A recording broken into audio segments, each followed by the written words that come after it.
एक वाटी आपण तूर डाळ घेतलेली आहे. मोठे 2 चांगले पिकलेले आपल्याला टोमॅटो घ्यायचे आहे. एक मोठ्या आकाराचा कांदा घेतला, 2 हिरव्या मिरच्या, अर्धा चमचा हळद पावडर, 2 चमचा सांबार मसाला घालायचा, अर्धा चमचा मीठ घातलेला आहे. डाळ शिजल इतपत आपल्याला याच्यामध्ये पाणी घालायचं आणि झाकण लावून आपल्याला याच्या 2 शिट्ट्या करून घ्यायची. छान मॅश करून घेते. याच्यामध्ये गरम पाणी घालायचं आहे. जेवढं आपल्याला सांबार करायचंय तेवढं याच्यामध्ये पाणी घालायचं. कढईमध्ये एक मोठा चमचा आपण तेल घेतलेलं, जिरे आणि मोहरी घालायचे आहे.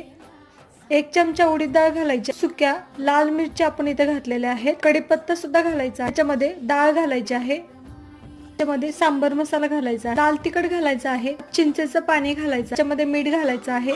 एक मोठा चमचा आपल्याला गूळ घालायचा आहे. कुठल्याही भाजीचा वापर न करता झटपट होणारी सांबर रेसिपी एकदा नक्की करून बघा. नक्की लाईक करा, शेअर करा.